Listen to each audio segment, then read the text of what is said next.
What's up guys, welcome back to another video on Pure Panorama. This is just a very fast update for you guys to keep you in the loop with what is going on with the 2001 24 valve Cummins. For anybody new to the channel, that's the truck we're rocking with right now. And if you guys remember correctly, back towards the end of last week on Friday, one of the videos I uploaded over the weekend was not only the AMSOIL oil change, which there still is a 25% off AMSOIL product link down in the description and contact info for my man Adrian, who can answer any and all questions you have on AMSOIL. If you are thinking about putting that in your truck but you want to know a little bit more about it, contact him anytime. He will get you squared away. But the other video that we did involved the fuel filter housing on the truck, because we were getting a fuel leak all last week and the week before, and it appeared that it was dripping from where the cap screws onto the stock fuel filter housing that's mounted right on the side of these 24 valve engines. And then the other spot we were getting some drippage from was the drain lever that is on the stock fuel filter housing, and what the purpose of that lever is for, and this was implemented into that stock fuel filter housing from Chrysler back when they produced these trucks, and their thought process behind putting that drain lever on there was to drain any water that got into the fuel system and would collect in that fuel bowl or the fuel filter housing. And if you ever see on your dash, when the dash lights up, you'll have a little water in fuel light, and that was their way of being able to let you know that there's water in the fuel, and you lift that little drain lever up and be able to drain it out of there. And that's why they put that lever on there. And also it can be used to drain some fuel down out of there when you have to change the cartridge filter inside the stock fuel filter housing. Well, we pulled that lever off there and we replaced the 3 O-rings on it and got a good, nice tight fit back in there when we reinstalled it, and it doesn't seem to leak from there anymore. We put a brand new cap on the stock fuel filter housing with a fresh O-ring, put in a new cartridge filter, and tightened everything back up and started the truck. Everything seemed to be all right.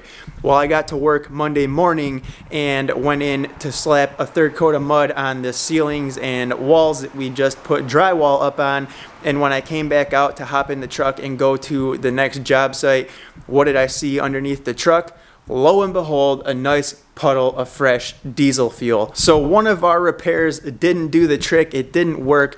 Which one was it? Was it the O-rings on the drain lever, or was it the O-ring and the new cap that we put on top of the fuel filter housing?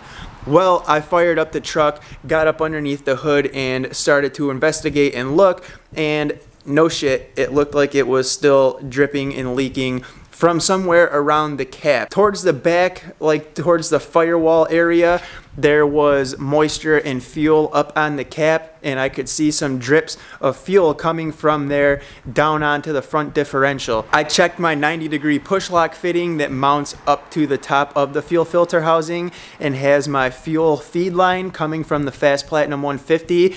I checked all that. There was some moisture on that fuel line right at the fitting, but there's no fuel coming out of it, so I think we're good there. The thing is though, is these fuel lines have been on the truck for quite a while, and some of them are looking a little questionable, so I need to see if I can get those replaced. If I have time to get those replaced before the winter really sets in. It's gonna be a little bit of a project to get all of them separated off the push lock fittings that are currently on the truck.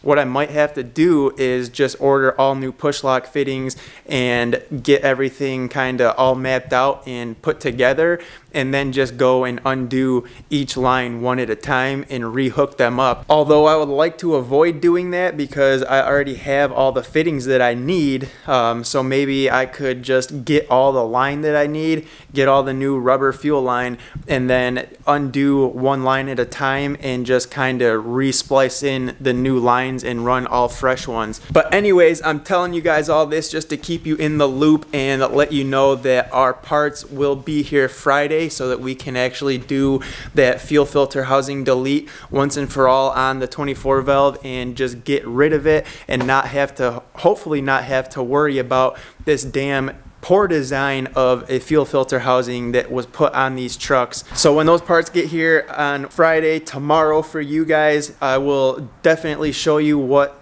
we are gonna do to delete this. I know one of you guys asked in a comment on one of the last videos what I was planning to do to delete the stock fuel filter housing, but I will just show you that tomorrow when these parts get here.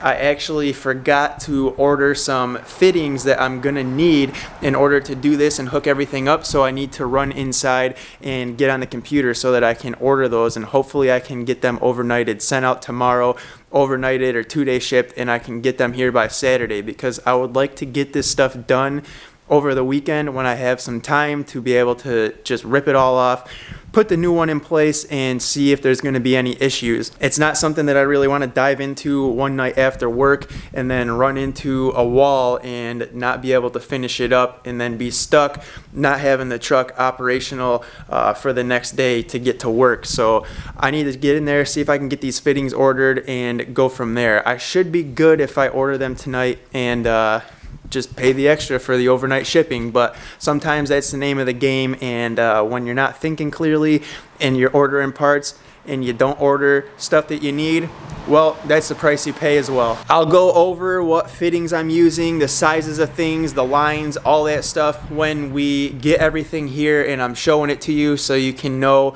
exactly what I'm using and also where I got all of it from. That way, if you guys want to do the same with your second gen 24 valve trucks and get rid of that fuel filter housing, you will know exactly what you need and be able to order all that stuff up and take care of it. While I'm out here in the garage though, I also want to show you that I've been making some good progress on getting this thing organized and cleaned out so that we can fit the truck in here over the winter time and keep the content flowing for you guys.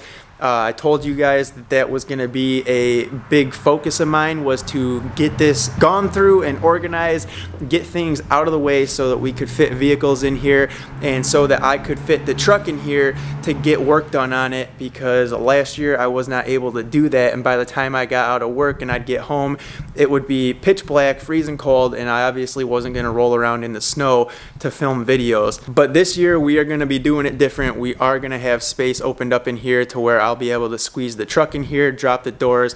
The only thing I need to do is track down a heater, salamander heater or something that I can get out here to take the chill out of the air for while I am out here and doing work on the truck. I need to make sure that it's somewhat comfortable because the garage isn't insulated, and I'm not going to have time to grab insulation and crawl up into the trusses and the walls and slap up insulation so that it will stay a little bit warmer or retain heat. So unfortunately, I'm gonna have to burn up some fuel on a salamander, and I gotta track one of those down so that we can be able to be out here and get things done and still film for you guys. The main reason I wanted to get this cleared out and stuff though is because there's other projects that I want to do out here in the garage this winter that don't necessarily involve having to fit the truck in here. You know what? I'll just spill the beans.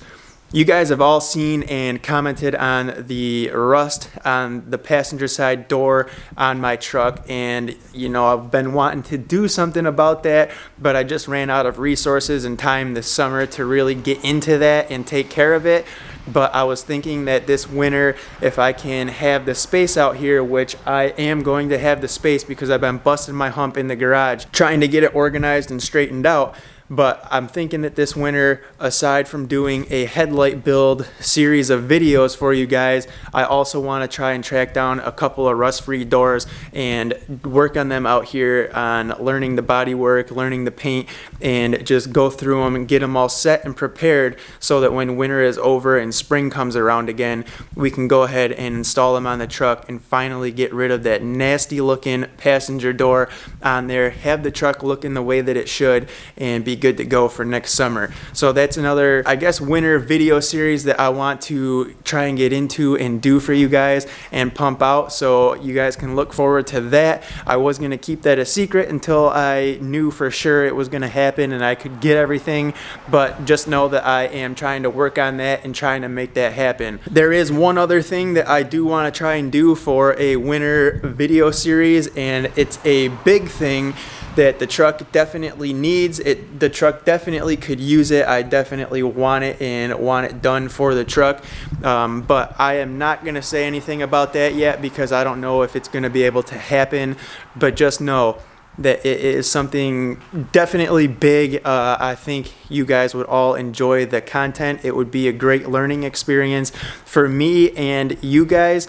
I know some of you guys out there probably are going to have some experience with what I'm talking about and would be able to help guide me through some of it, but I can't say 100% what I'm talking about yet because I don't want it to not happen and then I let you guys down. But I can say that it's definitely a big deal, and if I can get everything together and make it happen, I would be the only diesel channel on YouTube that would be doing any type of videos or video series on this matter, because I have not seen any of the other channels dive into something like this or try it or anything. So I would be the first and probably the only for right now that would be willing to do this and try to get it done and learn along the way. So if you guys have any thoughts or think you can guess what I'm talking about, definitely say it down in the comment section, because I'm curious as to what you're thinking when I'm telling you this. But anyways, I've held you guys up long enough. I don't want to ramble on too long in this video. Just wanted to give you an update on the truck, that it's still leaking fuel. I need to get in there, get these fittings and stuff ordered and some fuel lines, so that when this stuff gets here, or when I get this part on Friday, hopefully I have these fittings. I can try to take care of this all over the weekend and get rid of this damn fuel filter housing and this damn fuel leak once and for all. Real quick though, see that overhead storage up there above me? That was last weekend's project. This weekend's project is going to be some more storage over here in this corner, and then we're going to finish getting this garage cleaned up and be able to fit the truck in here. So I want you guys to know that if I'm not uploading videos for a day or two, that I am working on other things and trying to still do things that are going to be able to allow me to film videos during the winter as these cold months start to roll in.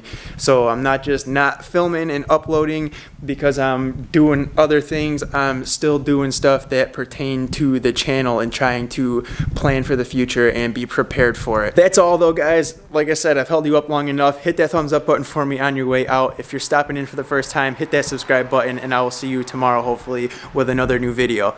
Peace.